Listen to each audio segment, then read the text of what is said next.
Assalamualaikum warahmatullahi wabarakatuh. Selamat pagi Ibu dan selamat pagi teman-teman. Baiklah, hari ini saya dan kelompok saya akan mempresentasikan hasil diskusi dari kelompok kami, yaitu manajemen keuangan. Next.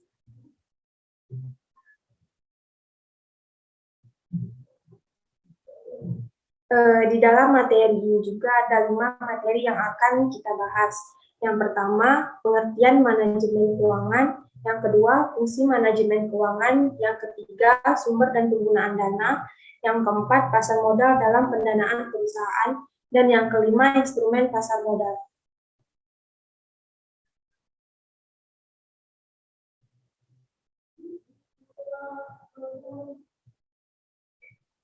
Nah, sebelum itu saya akan memperkenalkan anggota kelompok ini. Ada Relianti, sendiri sebagai moderator Ramadhani Mabala, ada Ikram Masbullah, ada Andrihan Merianata, dan Wahyu Pinasri.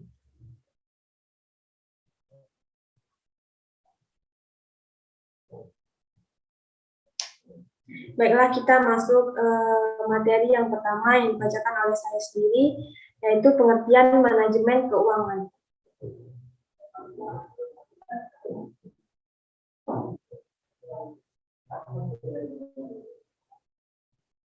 Apa itu manajemen keuangan? Manajemen keuangan merupakan salah satu fungsi operasional perusahaan yang berkaitan dengan pengolahan keuangan yang pada dasarnya dilakukan oleh individu, perusahaan, maupun pemerintah. Manajemen keuangan memiliki peranan penting dalam perkembangan sebuah perusahaan.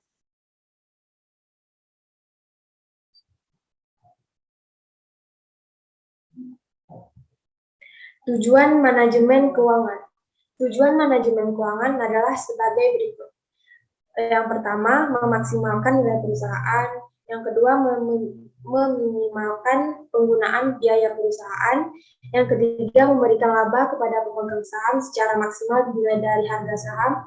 Yang keempat, menyiapkan struktur modal. Dan yang kelima, peningkatan efisien serta pengurangan risiko operasional perusahaan.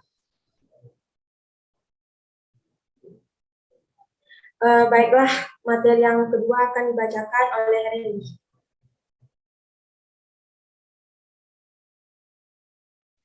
Fungsi manajemen keuangan.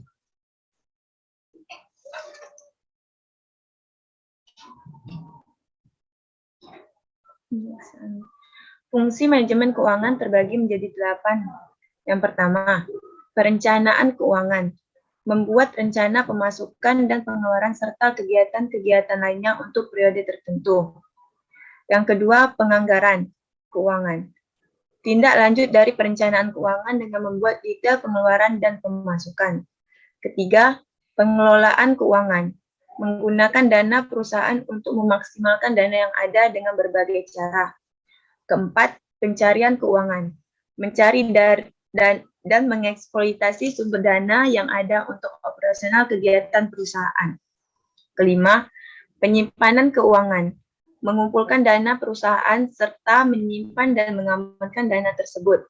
Keenam, pengendalian keuangan. Melakukan evaluasi serta perbaikan atas keuangan dan sistem keuangan pada perusahaan. 7. Pemeriksaan keuangan. Melakukan audit internal atas keuangan perusahaan yang ada agar tidak terjadi penyimpangan.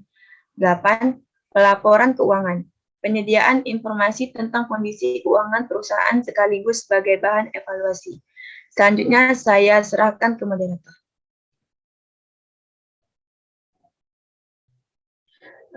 Baiklah, terima kasih Reli. Materi yang ketiga akan dibacakan oleh Wahyu Pinasri.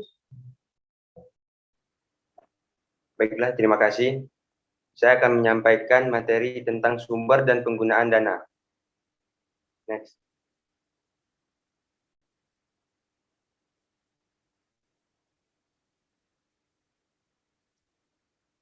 Sumber dan penggunaan dana. Analisis sumber dana atau analisis dana merupakan hal yang sangat penting bagi manajer keuangan. Analisis ini bermanfaat untuk mengetahui bagaimana dana digunakan dan asal perolehan dana tersebut. suatu laporan yang menggambarkan asal sumber dana dan penggunaan dana. Next.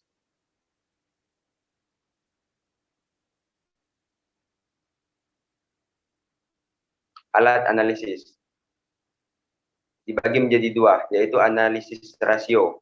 Analisis rasio adalah satu angka yang dibandingkan dengan angka lain sebagai suatu hubungan. Kedua, analisis proporsional. Menurut Kamus Lengkap Bahasa Indonesia, proporsional adalah keseimbangan. Alat analisis yang bisa digunakan untuk mengetahui kondisi dan prestasi keuangan perusahaan adalah analisis rasio dan proporsional. Langkah pertama dalam analisis sumber dan penggunaan dana adalah laporan perubahan yang disusun atas dasar dua neraca untuk dua waktu. Laporan tersebut menggambarkan perubahan dan masing-masing elemen tersebut yang mencerminkan adanya sumber atau penggunaan dana. Terima kasih. Saya kembalikan ke moderator. Baik, terima kasih Mbak Yudhistri. Oke, materi yang keempat akan dibacakan oleh Andri. Baik, terima kasih.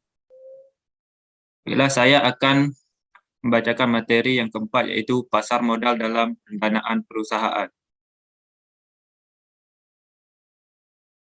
Pasar modal merupakan sarana pendanaan bagi perusahaan maupun institusi lain, misalnya pemerintah, dan sebagai sarana bagi kegiatan berinvestasi. Dengan demikian, pasar modal memfasilitasi berbagai sarana dan prasarana kegiatan jual beli dan kegiatan terkait lainnya. Fungsi pasar modal. Fungsi pasar modal terbagi menjadi 6. Yang pertama, menambah modal usaha. Fungsi pasar modal adalah membantu perusahaan mendapatkan dana dengan cara menjual saham ke pasar modal. Saham-saham tersebut akan dibeli oleh masyarakat umum, perusahaan lain, lembaga, atau pemerintah.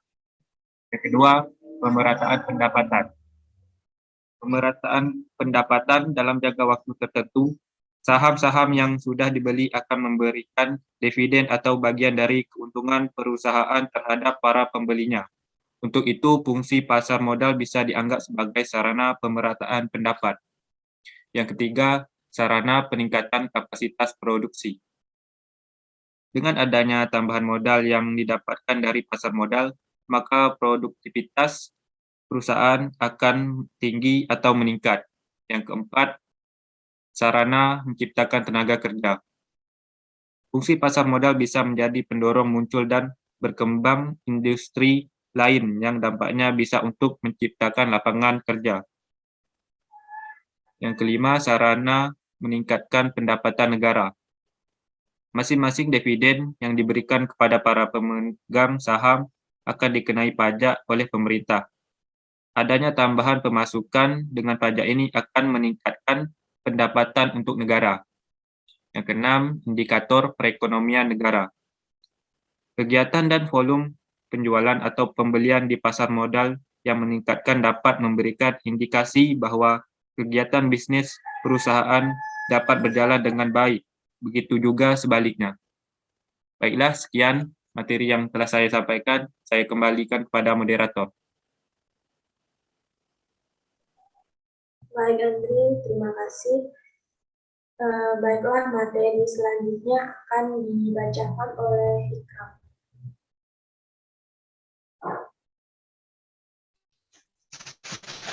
Baik, di sini saya akan menjelaskan tentang jenis-jenis pasar modal. Adapun jenis-jenis dari pasar modal antara lain: 1. Pasar perdana, primary market atau initial public offering. Yaitu pasar perdana adalah salah satu jenis pasar modal, tempat melaksanakan penawaran efek oleh indikasi penjamin emisi dan agen penjualan terhadap para investor publik. Yang kedua, pasar sekunder, secondary market, adalah tempat efek-efek yang telah dicatat pada bursa efek diperjualbelikan. Pasar sekunder menawarkan sebuah kesempatan pada para investor untuk membeli atau menjual efek-efek yang sudah tercatat di bursa. Setelah terlaksana penawaran perdana pada pasar ini, efek-efek diperdagangkan dari satu investor lainnya. Next.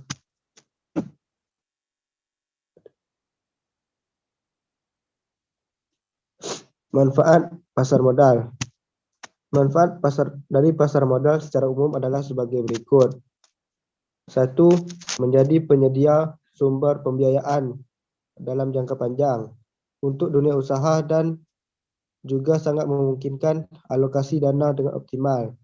Yang kedua, memberikan wahana investasi yang banyak untuk investor sehingga dapat mungkin untuk melaksanakan diversifikasi alternatif investasi untuk memberikan potensi penghasilan dengan tingkat risiko yang bisa diperhitungkan. Yang ketiga, menjadi penyedia leading indikator untuk perkembangan perekonomian suatu negara. Penyebaran kepemilikan perusahaan sampai pada lapisan masyarakat menengah. Next.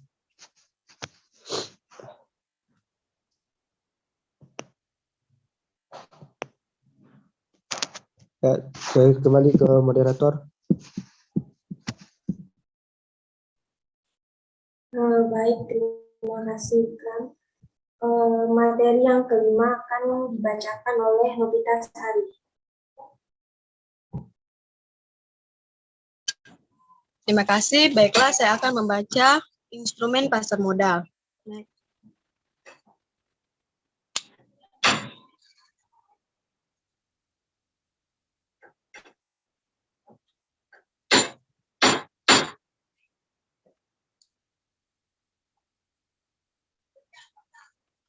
Instrumen pasar modal. Menurut Undang-Undang Republik Indonesia Nomor 8 Tahun 1995, pasar modal adalah sebuah kegiatan yang bersangkutan dengan penawaran umum dan perdagangan efek, perusahaan publik yang berkaitan dengan efek yang diterbitkan, serta lembaga dan profesi yang berkaitan dengan efek. Sedangkan instrumen pasar modal, menurut para ahli, adalah tempat bertemunya berbagai pihak, bisa perusahaan dan juga negara yang membutuhkan modal, dan terjadilah tawar-menawar dalam pengumpulan modal tersebut.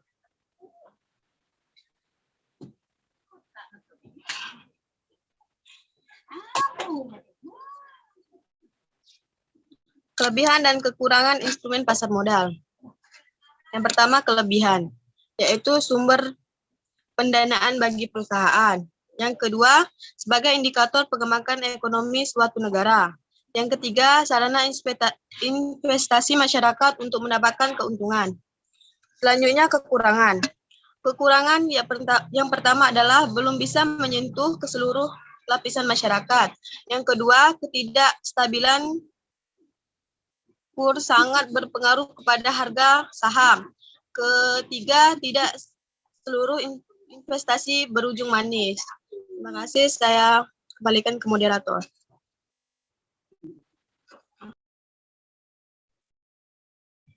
Baik, terima kasih Nobita Sari. Demikianlah presentasi dari kelompok kami. Apabila ada kesalahan, mohon dimaaf. Wabillahi taufiq wal hidayah. Wassalamualaikum warahmatullahi wabarakatuh. Terima kasih.